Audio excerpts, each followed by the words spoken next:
Party office అని చెప్పి రమ్మని చెప్పి బయటకు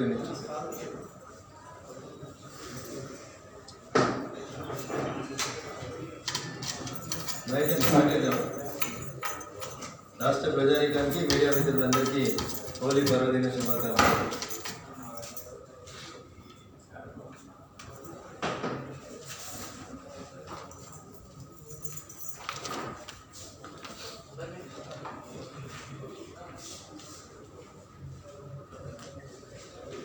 రమేష్ రెడీయా?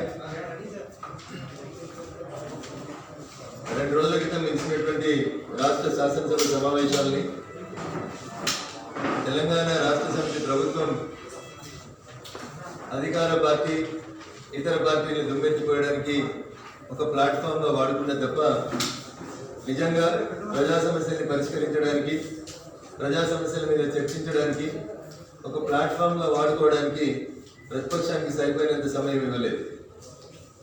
సభా నిబంధనల పేరిట పాలకపక్షం వారికి సంబంధించినటువంటి అంశాలని భజన చేసుకోవడానికి వారికి నచ్చినటువంటి అంశాలని ఎక్కువసేపు రాష్ట్ర ప్రజానీకానికి చూపెట్టడానికి చేసిన ప్రయత్నంలో కనీసం 10% కూడా ప్రజా సమస్యల్ని చర్చించేందుకు ఆ ప్లాట్ఫామ్ని ప్రతిపక్షాలకు వేదిక ఇవ్వకుండా నొక్కేశారు. ఈ సందర్భంగా నేను మీ ద్వారా రాష్ట్ర ప్రభుత్వానికి చేస్తున్నటువంటి అప్పీల్, ప్రజాస్వామ్య స్ఫూర్తి ప్రజాస్వామ్యం పరిణమిల్లాలంటే పాలకపక్షం ఎంత గట్టిగా ఉంటే ప్రతిపక్షం అంత గట్టిగా ఉన్న రోజు మాత్రమే ప్రజాస్వామ్యం యొక్క ట్రూ స్పిరిట్ అనేది పరిణమిల్లుతుంది. కాబట్టి అంకెలు గణాంకాలు గెలిచిన 88 అయితే 102 పెంచుకుంటుంది. కాబట్టి ప్రతిపక్షం లేదు, ప్రతిపక్ష సభ్యుల సంఖ్య తక్కువ ఉంది, మీ సంఖ్యను బట్టి మీకు సమయం ఇస్తామని కల్లబొల్లి కబుర్లు చెప్పే బదులు వాస్తవంగా సమస్యల్ని చూపెట్టాల్సింది, సమస్యల్ని విడమర్చి చెప్పాల్సింది ప్రతిపక్షమే. కాబట్టి ఆ ప్రతిపక్షానికి మరికొంత సమయం ఇస్తే బాగుంటుందనేది నేను మీ ద్వారా రాష్ట్ర ప్రభుత్వానికి విజ్ఞప్తి చేస్తా ఉన్నాను. ఇకపోతే బిజినెస్ అడ్వైజరీ కమిటీలోకి చర్చించి గతంలో ఉన్నటువంటి సభా సాంప్రదాయాల ప్రకారం ఒకరు రిప్రజెంటేటివ్ ఉన్నా 2 రిప్రజెంటేటివ్ ఉన్నా అన్ని పార్టీలకు అవకాశం ఇవ్వని అడిగినాం. అట్లే భారతీయ జనతా పార్టీ శాసనసభ్యులకు కూడా బీఎస్సీకి పిలవాలనేటువంటి డిమాండ్ని ఇంకా రాష్ట్ర శాసనసభాధిపతి పెండింగ్లోనే ఉంచారు. ఇది బాధాకరమైనటువంటి విషయం. అదే రకంగా 294 మంది శాసనసభ్యులు అనేక రాజకీయ పార్టీలు ఉన్నప్పుడు కూడా రాష్ట్ర శాసనసభ ఆవరణలో అన్ని పొలిటికల్ పార్టీలు ఒకరున్నప్పటి నుంచి మొదలుకుంటే, ఒకరున్నప్పుడు రవీంద్ర నాయక్ గారితో మొదలుకుంటే, 2 ఉన్నప్పుడు భారతీయ జనతా పార్టీకి, ఇట్లా అన్ని పార్టీలకి శాసనసభ ఆవరణ లోపల గదులు కేటాయించారు. 294 నుంచి 120కి శాసనసభ కుదించబడిన తర్వాత వాళ్ళకు నచ్చిన 2 పార్టీలకి వాళ్ళకు అనుకూలంగా పనిచేసేటువంటి 2 పార్టీలకు మాత్రమే శాసనసభ ఆవరణ లోపల గదులు ఇచ్చిండ్రు. దానికి సంబంధించి కూడా రాతపూర్వకంగా ఫిర్యాదు ఇస్తే పరిశీలిస్తాం చెప్తామన్నారు తప్ప ఈ రోజు వరకు కూడా శాసనసభ నడుస్తున్నప్పుడు శాసనసభ్యుడు ఎక్కడ కూర్చోవాలి, గది లేకపోతే పార్టీ కానీ శాసనసభ్యుని కానీ కూర్చోవడానికి ప్లేస్ లేనటువంటి పరిస్థితుల్లో ప్రస్తుతం ఉన్న కరోనా పాండమిక్ సిచ్యువేషన్ లోపల శాసనసభ్యులు ఎట్లా కూర్చోవాలనేటువంటి అంశంలో కూడా ఒక క్లారిటీ లేకుండా పోయింది. దుబ్బాక ప్రజల ఆశీస్సులతోటి గెలిచి తొలిసారి శాసనసభ్యునిగా శాసనసభ సమావేశాల్లో పాల్గొనడానికి వెళ్ళిన నాకు అనేక సందర్భాల్లో మైక్ కట్టేయడాలు, గొంతు నొక్కేటువంటి ప్రయత్నాలు తప్ప మాట్లాడేటువంటి అవకాశం ఇవ్వకపోవడం అనేది బాధాకరం.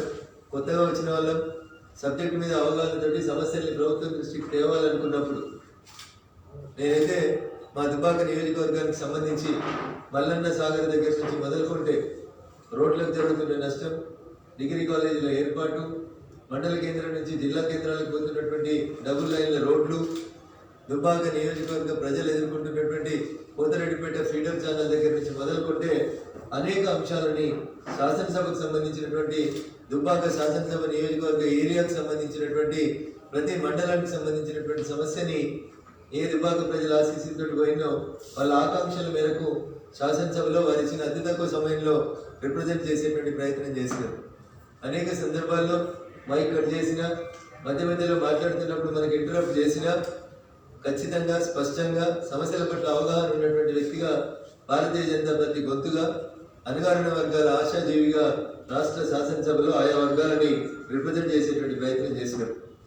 కానిస్టేబుల్గా నియమించబడి కానిస్టేబుల్ని రిటైర్డ్ అవుతూ తమ సమస్యల్ని ఎవరు ప్రస్తావిస్తలేరని బాధపడుతున్నటువంటి కానిస్టేబుల్ సోదరుల దగ్గర నుంచి మొదలుకుంటే ధూపదీప నైవేద్యాల పేరిట గ్రామాల్లో పనిచేస్తున్నటువంటి పేద బ్రాహ్మణుల దగ్గర నుంచి మొదలుకుంటే భారత రాజ్యాంగ నిర్మాత గౌరవనీయులు డాక్టర్ బిఆర్ అంబేద్కర్ గారి 125 అడుగుల అంబేద్కర్ విగ్రహం నుంచి మొదలుకుంటే ప్రతి అంశం విషయం లోపల రాష్ట్ర ప్రభుత్వం 2014 జూన్ 2 నుంచి హామీలు ఇచ్చి మరిచినటువంటి అనేక అంశాల పట్ల ఒక స్పష్టతతోటి రాష్ట్ర ప్రభుత్వాన్ని ఎక్కడికక్కడ క్వశ్చన్ చేసేటువంటి ప్రయత్నం చేశారు.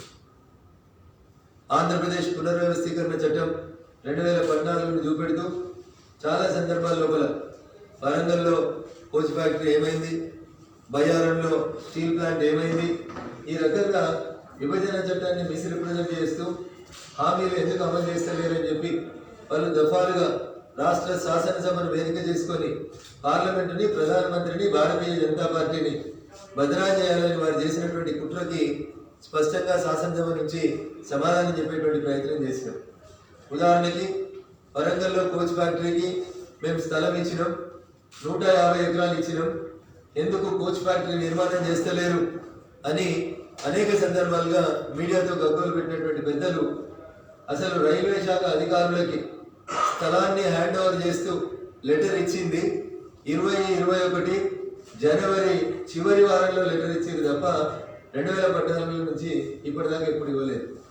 2014 విభజన చట్టంలో ఉన్నటువంటి హామీ అమలు కోసం 150 ఎకరాల స్థలాన్ని 2021 జనవరిలో ఇచ్చి, మనం ఉన్నది మార్చిలో, జనవరిలో జాగిచ్చి 7.5 ఏళ్ళు నిద్రపోయి జనవరిలో జాగిచ్చి రైల్వే శాఖకు అధికారికంగా డాక్యుమెంట్స్ గౌరవ మంత్రివర్యులు ఎర్రవెల్లి దయాకర్ రావు గారు ఇచ్చింది జనవరి 2021 చివరి వారంలో ఇచ్చి మార్చి 2వ వారంలో శాసనసభ పెట్టి ఏది వరంగల్లో కోచ్ ఫ్యాక్టరీ అని గొడవ చేస్తారు. ఎంత హాస్యాస్పదం అంటే దానికోసం ఏ ప్రతిపక్ష పార్టీ, ఏ ప్రజా సంఘం, ఎవరు, ఏ ఉద్యోగ సంఘాలు ధర్నా చేయడానికి వీలు లేనటువంటి ఇందిరా పార్కు కూడా వాళ్ళ కోసం ఓపెన్ అవుతారు. వాళ్ళే పోతారు, ప్రణాళికా సంఘం అధ్యక్షులు, ఉపాధ్యక్షులు పోతారు, వాళ్ళ పార్టీ నాయకులే పోతారు, పక్కన కొంతమంది మంది మాగదుల్ని పెట్టుకొని ఇందిరా పార్క్ దగ్గర ధర్నా చౌక్ని ఓపెన్ చేసి భారత ప్రభుత్వాన్ని బదనాం చేసేందుకు కోచ్ ఫ్యాక్టరీ వస్తలేదని ఇందిరా పార్క్ దగ్గర ధర్నా చేస్తారు. సార్ మీకు కోచ్ ఫ్యాక్టరీ కావాలి, నిజంగా ధర్నా చేయాలి, ప్రజా సమస్యని పార్లమెంటు దృష్టికి తేవాలని కోరుకుంటే 9 మంది లోకసభ సభ్యులు, 7 రాజ్యసభ సభ్యులు ఉన్నారు. ఎందుకు వారి ద్వారా మీరు ఢిల్లీలో ప్రభుత్వం మీద ప్రొటెస్ట్ చేసేటువంటి కార్యక్రమాన్ని చేపట్టలేకపోయారు? ఎందుకు చేయలేదంటే జాగిచ్చింది 7.5 ఏళ్ల తర్వాత కాబట్టి. సో ఆ విభజన చట్టాన్ని ప్రాపర్గా రిప్రజెంట్ చేస్తున్నారంటే ఆంధ్రప్రదేశ్ పునర్వ్యవస్థీకరణ చట్టం 2014లో క్లియర్గా కోచ్ ఫ్యాక్టరీ విషయంలో కానీ, బయ్యారం స్టీల్ ప్లాంట్లో కానీ ఆ చట్టం మేము రాయలేదు. ఆ చట్టాన్ని రాసింది నాటి అధికారంలో ఉన్నటువంటి UPA 2 పెద్దలు. దాంట్లో అనేక మంది అమెరికాలో, ఆక్స్ఫర్డ్లో, కేంబ్రిడ్జ్లో, వివిధ దేశాల్లో చదువుకొని వచ్చినటువంటి నిష్ణాతులు రాసినటువంటి 2014 ఆంధ్రప్రదేశ్ పునర్వ్యవస్థీకరణ చట్టంలో బయ్యారంలో స్టీల్ ప్లాంట్ పెట్టుంది అని రాయలేదు, వరంగల్కి కోచ్ ఫ్యాక్టరీ ఇయ్యండ్రి అని రాయలేదు. అవకాశాలు ఉంటే పరిశీలించండి, ఫీజిబిలిటీ ఉందా లేదా చూడండి అని అన్నారు. ఒకవేళ నిజంగా UPA 2కి చిత్తశుద్ధి ఉంటే 2004 నుంచి 2014 దాకా అధికారంలో ఉన్నటువంటి ఆ పార్టీ UPA 2 ఎందుకు ఒక లైన్ స్ట్రేట్ గా రాయలేదు? ఆంధ్రప్రదేశ్ విభజన జరిగిన తర్వాత 5 సంవత్సరాల్లో తెలంగాణలో బయ్యారం స్టీల్ ప్లాంట్ నిర్మించాలి, ఇట్లా రాస్తే అయిపోతున్నాయి కదా, పాలేంది నీళ్ళేంది తెలుస్తున్నాయి కదా. కాబట్టి వారు చేసిన కుట్ర ఏంటి అంటే సీ ద ఫీజిబిలిటీ అన్నారు. ఫీజిబిలిటీని చూసి 6 నెలలలో నివేదిక ఇచ్చి అవకాశం ఉంటే, ఫీజిబిలిటీ ఉంటే బయ్యారంలో స్టీల్ ప్లాంట్ పెట్టండి అని చెప్పింది. జూన్ 2, 2014 తెలంగాణ రాష్ట్రం ఏర్పాటైన రోజైతే డిసెంబర్ 2, 2014 నాటికే కేంద్ర ప్రభుత్వం వేసినటువంటి టెక్నికల్ ఎక్స్పర్ట్స్ కమిటీ భారత పార్లమెంటుకు నివేదిక ఇచ్చింది. ఫీజిబిలిటీ మీద చర్చించి ఫీజిబిలిటీ ఉందా లేదా అనేటువంటి అంశాన్ని కేటగిరికల్గా చెప్పింది. ఆ తర్వాత ఆ అవకాశాన్ని రాష్ట్ర ప్రభుత్వానికి కూడా ఇచ్చింది. మీరు మెకాన్ అనేటువంటి సంస్థతోటి లేదా ఇతర ఏజెన్సీస్ తోటి కలిపి ఫీజిబిలిటీ ఉంటే ఆల్టర్నేట్ అవకాశాలు ఉంటే రాష్ట్ర ప్రభుత్వం కూడా ప్రత్యామ్నాయ ప్రతిపాదనలు ఏమైనా ఉంటే కేంద్ర ప్రభుత్వానికి ఇవ్వమని చెప్పి కేంద్ర ప్రభుత్వం అడిగింది. జూన్ 2, 2014 నుంచి ఇప్పటిదాకా ప్రత్యామ్నాయ ఏర్పాట్లు చెప్పలేదు. పైపెచ్చు మీకందరికీ నేను మీ ద్వారా శాసనసభలో కూడా చెప్పే ప్రయత్నం చేసినాను. మీ ద్వారా రాష్ట్ర ప్రజలకు కూడా ఒక అప్పీల్ చేయదలుచుకున్నాను. 3 ఏప్రిల్ 2018 తెలంగాణ రాష్ట్ర సమితి ప్రభుత్వం అధికారంలో ఉన్న మొదటి దఫాలోనే గౌరవ మంత్రివర్యులు కేటీఆర్ గారు కొత్తగూడెం జిల్లా పర్యటన చేసింది. 3 ఏప్రిల్ 2018 ఆ రోజు వారు కొత్తగూడెం ప్రాంతంలో ఒక ప్రకటన చేసింది. కేంద్ర ప్రభుత్వం బయ్యారంలో స్టీల్ ప్లాంట్ పెట్టడం వయబిలిటీ కాదని, ఫీజిబిలిటీ లేదని చెప్పినందున తెలంగాణ రాష్ట్ర ప్రభుత్వం కేంద్రం దయాదాక్షిణ్యాల మీద ఆధారపడదలుచుకోలేదు. తెలంగాణలో ఉన్నటువంటి సింగరేణి బొగ్గు గనుల సహాయంతో తెలంగాణ మినరల్ డెవలప్మెంట్ కార్పొరేషన్ టిఎండిసి సహకారంతో రాష్ట్రమే బయ్యారంలో స్టీల్ ప్లాంట్ పెట్టుకుంటుంది. ఇది గౌరవ మంత్రివర్యులు కేటీఆర్ గారు 3 ఏప్రిల్ 2018 రోజు కొత్తగూడెం పర్యటన సందర్భంగా మొత్తం మీడియా మిత్రుల సమక్షంలో చెప్పడం జరిగింది. అది అన్ని పేపర్లలో, టీవీలలో కూడా రిపోర్ట్ అయింది. అన్ని ప్రముఖ దినపత్రికలు, తెలుగు ఇంగ్లీష్ దినపత్రికలలో కూడా మొదటి పేజీలలో రిపోర్ట్ అయింది. మళ్ళీ ఇప్పుడు యాదికి వచ్చింది వాళ్ళకి వరంగల్ కార్పొరేషన్కి ఎలక్షన్లు ఉన్నాయి కాబట్టి, వరంగల్లో భారతీయ జనతా పార్టీ బలం పుంజుకుంది కాబట్టి, రేపు మేయర్ మేము గెలవబోతున్నాం కాబట్టి దానికి అడ్డుకట్టేసేందుకు ప్రజా సంఘాలని, కుల సంఘాలని, మేధావుల సంఘాలని, కొన్ని సంఘాలని వీళ్ళే ప్రమోట్ చేసి తీసుకొని వచ్చి ఎవరికి అవకాశం లేని ఇందిరా పార్క్ దగ్గర వాళ్ళ పార్టీ నాయకులతో ధర్నా చేపిస్తారు. This is very unfortunate on the part of state government అనేది మేము Bharatiya Janata party చెప్పదలుచుకున్నాం. బయ్యారంలో steel plant feasibility లేదు, వయబిలిటీ లేదు. కేంద్రం ఈ మాట రాష్ట్ర ప్రభుత్వానికి చాలా సంవత్సరాల నుంచి చెప్తూ వస్తేనే కేటీఆర్ గారు మేమే పెట్టుకుంటామని 2018లో ప్రకటించారు. 2018 మార్చి నుంచి 2021 మార్చి దాకా వచ్చిన 3 సంవత్సరాలు పూర్తి అవుతుంది. 3 అడుగులు Bayyaram steel factory ముగ్గట్టుకోలేదు. Warangal corporation mayor elections వస్తున్నాయి కాబట్టి మళ్ళీ మమ్మల్ని తిట్టడానికి శాసనసభలో ఒక వేదికగా వాడుకున్నారు. శాసనసభలో సభ్యులు కానటువంటి వ్యక్తులని స్పీకర్ అనుమతి తీసుకొని ఎంపీల పేర్లు కూడా ప్రస్తావించి భారతీయ జనతా పార్టీని బదనాలు చేసేటువంటి ప్రయత్నం చేశారు. ఇంకో మంత్రి గారు చెప్తారు, ఎన్నికల ప్రణాళిక లోపల తెలంగాణలో పసుపు ఎక్కువ పడుతుంది, తెలంగాణకు పసుపు బోర్డు ఇవ్వడం చేత కాలేదు కానీ వీళ్ళు తమిళనాడుకి పసుపు బోర్డు తీసుకుపోయే ప్రయత్నం చేసిరని మళ్ళీ ఒక బట్టగాల్చి మీద వేసేటువంటి ప్రయత్నం చేసింది. నేను కూడా మీ ద్వారా టీఆర్ఎస్ పార్టీ నాయకుల్ని, ప్రభుత్వాన్ని, ముఖ్యమంత్రి గారిని సూటిగా ఒక ప్రశ్న అడగదలుచుకున్నాను. ఎన్నికల హామీలో తమిళనాడుకు పసుపు బోర్డు ఇవ్వడం, భారతీయ జనతా పార్టీ హామీ ఇవ్వడం తప్పైతే మరి ఆలియాకి 7 సంవత్సరాల తర్వాత గౌరవనీయులు నోముల నరసింహయ్య గారు చనిపోయిన తర్వాత ఆలియాలో ఒక డిగ్రీ కాలేజ్ ప్రకటన ముఖ్యమంత్రి గారు చేయడం రాజకీయం అవుతుందా, ఇంకేమైనా అవుతుందా అనేది టీఆర్ఎస్ పార్టీ కూడా రాష్ట్ర ప్రజలకు చెప్పాల్సినటువంటి అవసరం ఉంది. అంటే ఓట్లున్న నాగార్జున సాగర్ లో 7 ఏళ్ల నుంచి టీఆర్ఎస్ అధికారంలోకి వస్తే డిగ్రీ కాలేజ్ పెట్టాలనేటువంటి ఆలోచన రాని మీకు ఈరోజు తమిళనాడుకు పసుపు బోర్డు ఇస్తా అని ఎన్నికల మేనిఫెస్టోలో పెడితే మమ్మల్ని మాత్రం బదనాం చేయవస్తుంది.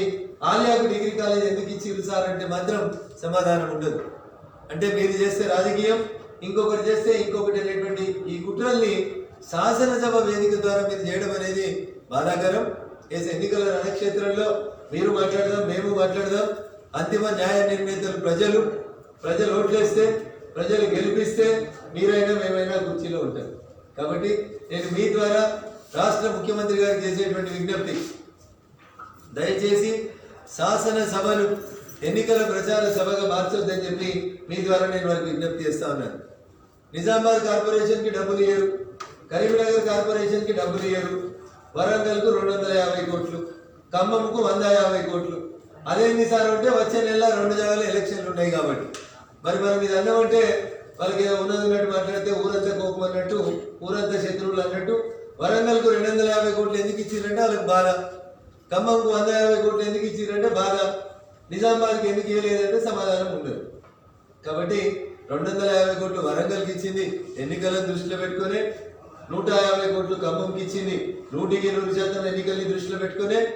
ఆ రకంగా వారన్నీ కూడా సభను వాడుకున్నారు, వాళ్ళకు ఉన్నటువంటి అధికార బలాన్ని వాడుకున్నారు. మీడియా మిత్రులు కూడా తప్పుదోవ పట్టించి వాళ్ళు చేస్తేనే మంచిగా, కేంద్రం ఏమి ఇస్తలేదు అన్ని కేంద్రమే ఇస్తుంది. ఎల్ఈడి బుక్కల నుంచి, బాత్రూముల నుంచి, శ్మశాన వాటికల నుంచి, మన్రేగా కింద ప్రతిదీ మేమే ఇస్తున్నాం. మనసున్న మహారాజులు మేమే, మనసు లేని దుర్మార్గులు మీరే. అయినప్పటికీ కూడా మీరు కుట్ర చేసి మమ్మల్ని శాసనసభ వేదికగా బదనా చేయాలనేటువంటి ప్రయత్నాన్ని భారతీయ జనతా పార్టీ మేము తీవ్రంగా ఖండిస్తూ, వచ్చే శాసనసభ సమావేశాలు ప్రారంభమయ్యేసరికైనా బీఏసీకి భారతీయ జనతా పార్టీని పిలవాలి. భారతీయ జనతా పార్టీ శాసనసభ్యులకి శాసనసభ ఆవరణలో గది ఇవ్వాలి. మీకు గెలిచినటువంటి సీట్లలో 10% ఉంటేనే ఇస్తామనేటువంటి నిబంధన ఎక్కడా లేదు. సభా సాంప్రదాయాన్ని గౌరవించండి. మీరు అధికారంలోకి వచ్చిన 2014 నుంచి 2018 మధ్యలో సిపిఐకి, సిపిఎంకి ఒక్కొక్కరు శాసనసభ్యులుగా ఉంటే ఆ రోజు కూడా వారికి గదులు ఇచ్చారు. కాబట్టి ఇప్పుడు కొత్తగా భారతీయ జనతా పార్టీకి గది ఇవ్వమనేటువంటి మాట అనాగరికమైనటువంటి మాట అవుతుంది. అనేక గదులు ఖాళీగా ఉన్నాయి కాబట్టి ఖచ్చితంగా శాసనసభ్యులుగా మాకు ఉన్నటువంటి హక్కుల కోసం గదులు ఇవ్వండి అని చెప్పి తెలియజేస్తూ, గతంలో ఎప్పుడు ప్రస్తావించిన రీతిలో దుబ్బాక నియోజకవర్గానికి సంబంధించినటువంటి అనేక సమస్యల్ని ఆ ఇచ్చిన కొద్ది సమయంలోనైనా దుబ్బాక అనేటువంటి నియోజకవర్గంలో ఉన్నటువంటి సమస్యల్ని రాష్ట్ర ప్రభుత్వం దృష్టికి తీసుకొచ్చి మా నియోజకవర్గం యొక్క హక్కుల్ని శాసనసభ్యులుగా నాకు ఉన్నటువంటి అధికారాలను సాధించుకోవడానికి ప్రయత్నం చేసినటువంటి నాకు 10 రోజుల పాటు సహకరించినటువంటి మీకు అందరు కూడా, కొత్త శాసనసభ్యులైనా తొలిసారి శాసనసభలోకి అడుగుపెట్టిన మీ అందరి అండదండలు, ఆశీస్సులు, సహకారంతో భారతీయ జనతా పార్టీ గొంతుగా, పేద ప్రజల అణగారిన వర్గాల గొంతుగా, ఇప్పటిదాకా మా గొంతు వినబడలేదని బాధపడినటువంటి అనేక మంది సెక్షన్స్ ఆఫ్ పీపుల్ పక్షాన నాకు మా దుబ్బాక ప్రజలు ఓటేసి ఆశీర్వదించినందుకు నేను న్యాయం చేసినానని భావిస్తూ, భవిష్యత్తులో కూడా మీ నుంచి అనేక మంది సీనియర్ మిత్రులు ఇక్కడ మీరు ఇచ్చే సలహాలు, సూచనలు ఖచ్చితంగా తీసుకొని రాష్ట్ర శాసనసభను మరింత రసవత్తరంగా చర్చలకి వేదికగా వాడుకుందామని, రాజకీయాలు చర్చించుకోవడానికి శాసనసభను వేదిక చేయొద్దని చెప్పి, చాలా అనుభవం ఉంది, సుదీర్ఘమైనటువంటి కాలం నుంచి రాజకీయాల్లో ఉందని చెప్తున్నటువంటి గౌరవ ముఖ్యమంత్రి గారికి మీ ద్వారా నేను సవినయంగా అప్పీల్ చేస్తా ఉన్నాను. జై హింద్, జై భారత్.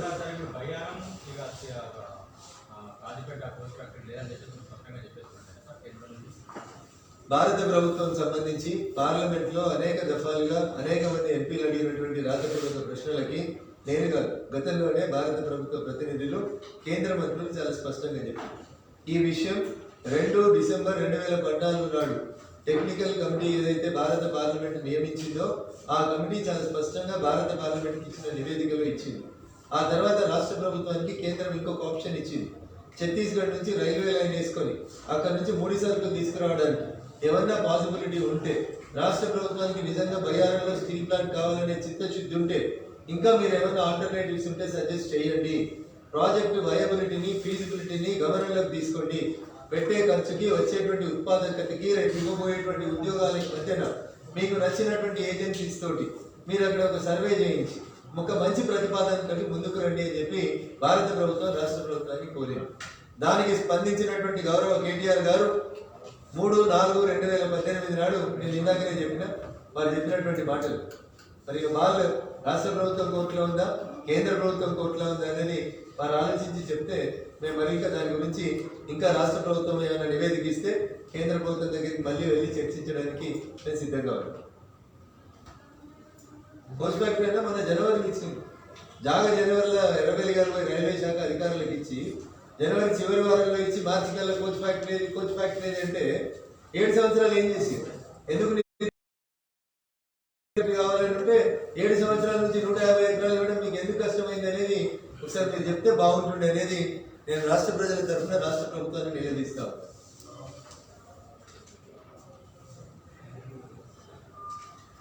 పసుపు బోర్డు అంశం కూడా బాగా ఎదుగుతుంది సార్. పసుపు బోర్డు సంబంధించి మోసం చేసి దళితుని ముఖ్యమంత్రి చేస్తాను, ముఖ్యమంత్రి అయినప్పుడు జరగని మోసం, భూమి అయినప్పుడు జరగని మోసం, కేజీ నుంచి పీజీ దాకా అందరికీ కులరహితమైనటువంటి సమాజాన్ని నిర్మాణం చేసి కేజీ నుంచి పీజీ వరకు బాలయ్య కొడుకు కవిత కొడుకులు ఒకటే స్కూల్లో చదువుకునేటువంటి సమాజాన్ని నిర్మిస్తామని చెప్పి మాట తప్పిన రోజు, 100కి దాదాపు 32% ఉన్నటువంటి దళితులకి కేబినెట్లో స్థానం కల్పించిన రోజు, అప్రప్ట్గా మాదిగ సామాజిక వర్గాన్ని మొత్తం పొందబెట్టేటువంటి కార్యక్రమం చేసినప్పుడు, రాజయ్య గారిని మంత్రి పదవి నుంచి తీసేసినప్పుడు, కడియం శ్రీహరి గారిని మంత్రి పదవి నుంచి తీసేసినప్పుడు, అసలు రసమై బాలకిషన్కున్న సాంస్కృతిక వారిని చైర్మన్ తీసేసినప్పుడు, ఎర్రోళ్ళ శ్రీనివాస్ గారికి ఉన్నటువంటి ఎస్సీ కమిషన్ చైర్మన్ పదవిని రెన్యువల్ చేయనప్పుడు, పిడమర్తి అనుకున్నటువంటి కార్పొరేషన్ చైర్మన్ పదవిని రెన్యువల్ చేయనప్పుడు, మొత్తానికి మాదిగ సామాజిక వర్గానికి తెలంగాణ కేబినెట్ లో చోటు లేకుండా చేసినప్పుడు, 100కి 85% ఉన్నటువంటి బీసీ ఎస్సీ ఎస్టీలకి 20% మంత్రివర్గంలో కేబినెట్లు ఇచ్చినప్పుడు, 1% ఉన్న వాళ్ళకి 6 మంత్రి పదవులు ఇచ్చి 5% ఉన్న వాళ్ళకి 7% మంత్రి పదవులు ఇచ్చిన రోజు జరగని అన్యాయం పసుపు బోర్డుతో జరిగిందని మీడియా మిత్రులు భావిస్తే I will leave it to the description of KCR. Road sanction చేసి ఆ శాంక్షన్ చేసింది మంత్రి గారు, ఎంపీ గారి కృషి, ఎమ్మెల్యే గారి కృషి. ఇప్పుడు 5 సంవత్సరాల నుంచి తిరిగినాం, దండాలు పెట్టినాం, దరఖాస్తులు ఇచ్చినాం, కేంద్రం సహకరించలేదని వారు ఆరోపించినారు. 2 విషయాలు చాలా స్పష్టంగా, మెదక్ నుంచి సిద్దిపేట మీదుగా వరంగల్ జిల్లా ఎల్కతుర్తి వరకు ఒక జాతీయ రహదారి కావాలని చాలాసార్లు వీళ్ళు దరఖాస్తులు ఇచ్చినటువంటి మాట వాస్తవం. మంత్రి గారు పోయినారు, ఎంపీ గారు పోయినారు, ఊరందరూ పోయినారు, కానీ ఫైల్ వీళ్ళు ఢిల్లీలో సరైనటువంటి రీతిలో మూవ్ చేయకపోవడం వల్ల మెదక్ సిద్దిపేట ఎల్కతుర్తి అనేటువంటి జాతీయ రహదారికి సంబంధించినటువంటి మంజూరి నేను ఎమ్మెల్యే గెలిచిన తర్వాత ఒకసారి కేంద్ర ప్రభుత్వానికి రిప్రజెంట్ చేసి దీస్ ఆర్ ద ఫ్యాక్ట్స్ అని చెప్పినప్పుడు ఇటీవల మా మెదక్ నుంచే 2 జాతీయ రహదారులకి కేంద్ర ప్రభుత్వం మంజూరు ఇచ్చింది. దాంట్లో ఒకటి నేను రిప్రజెంట్ చేస్తున్నటువంటి దుబ్బాక శాసనసభ నియోజకవర్గంలోని మెజారిటీ గ్రామాలను కలుపుతూ పోయేటువంటి జాతీయ రహదారి మెదక్ సిద్దిపేట ఎల్కతుర్తి. సరే, నేను ఎవరు క్లెయిమ్ చేసినా ఎవరు ఏం చేసినా మేము 3 ఏళ్ల కింద దరఖాస్తు ఇచ్చిన అనే ఫోటో సోషల్ మీడియాలో పెట్టుకున్నా ఐఎమ్ నాట్ డినేయింగ్. మీరు దరఖాస్తు ఇచ్చిన మాట నేను కాదంటలేను, కానీ పని మేము చేసినాం. ఇచ్చింది గడ్కరీ గారు, ఇచ్చింది కేంద్ర ప్రభుత్వం. జాతీయ రహదారుల్ని కూడా వీళ్ళే తెచ్చుకోలేదు అంటే మరి ఎన్ని రోజుల నుంచి ఎందుకు తెచ్చుకోలేదు? దుబ్బాకలో రఘునందన్ రావు గెలిచే కంటే ముందు ఎందుకు జాతీయ రహదారి రాలేదో చెప్తే బాగుండేది. ఇంకొకటి, మా చేగుంట నియోజకవర్గం చేగుంట మండల కేంద్రం దగ్గర అనేక యాక్సిడెంట్లు జరుగుతున్నాయని అక్కడ యాక్సిడెంట్ ప్రోన్ ఏరియాను గుర్తించి అక్కడ ఒక బ్రిడ్జి కావాలనేది ఆ ప్రాంత ప్రజల డిమాండ్. ఒకరోజు దాదాపు 9 గంటలు జాతీయ రహదారి మీద 1 సంవత్సరం క్రితం ధర్నా చేసి ఆ చుట్టుపక్కల ఉన్న 12 గ్రామాల ప్రజలు మొత్తం జాతీయ రహదారిని దిగ్బంధన చేసి ఆ రోజు అక్కడ బ్రిడ్జి మంజూరు చేయించలేదు. కానీ తూప్రాలని మా చేగుంట నుంచి ఒక 10 కిలోమీటర్ల ముందుకు పోతే ఉంటుంది. సీఎం గారి కాన్స్టిట్యున్సీలో మాత్రం అదే జాతీయ రహదారి మీద అట్లే యాక్సిడెంట్లు అయ్యేటువంటి జాగాని ఐడెంటిఫై చేసి అక్కడ బ్రిడ్జి కూడా పూర్తి అయిపోతుంది. అది కూడా గడ్కరీ గారే ఇచ్చారు, అది కూడా జాతీయ రహదారుల సంస్థనే ఇచ్చారు. ఒకవేళ మంత్రులు, ఎంపీలు, ఎమ్మెల్యేలు అందరూ రిప్రజెంట్ చేస్తే తూప్రా దగ్గర బ్రిడ్జి కట్టినప్పుడు చేగుంటలు కూడా కట్టేటోళ్ళు. ఆ బ్రిడ్జి చేగుంటలో రాలేదు. ఆ రోజు వాళ్ళు నిజంగా కృషి చేసి ఉంటే ఎట్లయితే తూప్రాన్ దగ్గర బ్రిడ్జి కడుతున్నో అదే రోజు చేగుంటలో కూడా బ్రిడ్జి ప్రారంభం అయి ఉంటే నిజంగా ఎంపీ గారు, ఎమ్మెల్యేలు, మంత్రుల్లో కృషి చేసిరని చెప్పుకోవచ్చు. మేము గెలిచి, మేము వెళ్ళి, మేము కష్టపడి, మేము సంబంధిత మంత్రుల్ని రిప్రజెంట్ చేసిన తర్వాత నేను కూడా 3 ఏళ్ల కింద ఒక దరఖాస్తు ఇచ్చినా, ఇగో నేను ఇచ్చిన దరఖాస్తు అని చెప్పుకొని నాకేం అభ్యంతరం లేదు. కానీ తెలంగాణ ప్రజలు విఘ్నులు. కేంద్రం ఇచ్చిందా, జాతీయ ప్రభుత్వం నుంచి వచ్చిందా, లేదా జాతీయ రహదారుల నుంచి మేము తెచ్చుకున్నాం అనేది ప్రజలకు అర్థమవుతుంది. నేను చెప్పదలుచుకున్నది మాత్రం దుబ్బాక శాసనసభ్యునిగా నేను గెలిచిన తర్వాత నేను వెళ్ళి ఇచ్చినటువంటి దరఖాస్తులకు స్పందించి పాజిటివ్గా కేంద్ర ప్రభుత్వం మాకొక చేగుంట రెడ్డిపల్లి దగ్గర ఒక బ్రిడ్జిని, అదే రకంగా మెదక్ సిద్దిపేట ఎల్కతుర్తి జాతీయ రహదారిని మంజూరు చేసినందుకు భారత ప్రభుత్వానికి, సంబంధిత మంత్రి గౌరవనీయులు నితిన్ గడ్కరీ గారికి నేను ప్రత్యేకమైనటువంటి కృతజ్ఞతలు, అభినందనలు తెలియజేస్తాను. Saying that even you were misleading the House by giving selective information on budget estimates. He said that what was simple borrowing, you were talking as if it is debt of the state. We can expect this from new MLA Raghunandan Rao because he is a newcomer. This is what he leveled an allegation. That is his intention is to degrade the MLA. If that is his intention, I try to give the answer also. After the closure of the legislative assembly, immediately the next day, almost all the newspapers have published the report of the call, which clearly shows what Raghunandan said in this assembly is true. What I raised the point with Mr. Harish Ravi is, in the year 2019-2020, that is 2019 and 2020, you made or you paid 49,000 some 600 and odd crores as a amount liable for the banks, and for that again apart from the 49,000 crores you paid 16,000 plus some crores as an interest for the debts that were taken by this government. So approximately that comes to 49 plus 16, almost it comes to 65,000 crores you paid as an annual debt to the different agencies. This is what I raised in the House 2019 and 20. These are the actuals that were given by the Mr. Harish Rao to the Assembly. So I told that in the year 21-22, whatever the budget estimates that you are showing to the Assembly, what they have shown, instead of 49,000 crores which they paid in the year 2019, for 21-22 he has shown it as only 7,000. Then I asked, when there are liabilities, when you paid 49,000 crores in the year 2019, how a bank will accept 7,000 crores in the year 21-22? You answer me this. And what he said is, for interest portion, they paid 16,000 plus crores in 2019. And 21-22 he showed 17,000 and plus crores as an interest. I asked when the interest has increased from 16,000 crores to 17,000 crores, whatever the principal was 49,000 crores in the year 2019, and definitely it will increase to some 60,000 or 55,000 crores in the year 21-22. He denied on the floor, but the COG has categorically given a report that almost 71,000 crores will be, they have to pay as an interest and as a principal for this financial year. This is the report given by the COG. Even though I am a new member, as said by Mr. Harish, I am a new member, but I don't know what he alleged is I don't know the facts. Indirectly he tried to say that as I am new to the legislature, I don't know the facts and figures. The selective figures only I told. Again I am telling 49,000 principal, 16,000 was interest in the year 2019 and 20. 21 and 22 you proposed only 23,000 crores. I suggested him and I corrected him that it is not the fact. Approximately you should pay 70,000 crores. Whatever the objections I raised in the budget that were revealed again by the COG and almost all the newspapers immediately after the closure of the Assembly, the same thing was exposed. So they don't want to show the facts to the public. I tried to, even though I am new, I was elected for the first time, I tried my level best to show the deficiencies and the defaults that were being done by the state government. In the view of their strength, they tried to control the Assembly, which is not fair on the part of the concerned ministries. చూసింటారు కాకులో next day వచ్చింది 70,000 కోట్లు ఈ సంవత్సరం అప్పులు కట్టాలి. నేను అదే చెప్పాను అసలు. Thank you.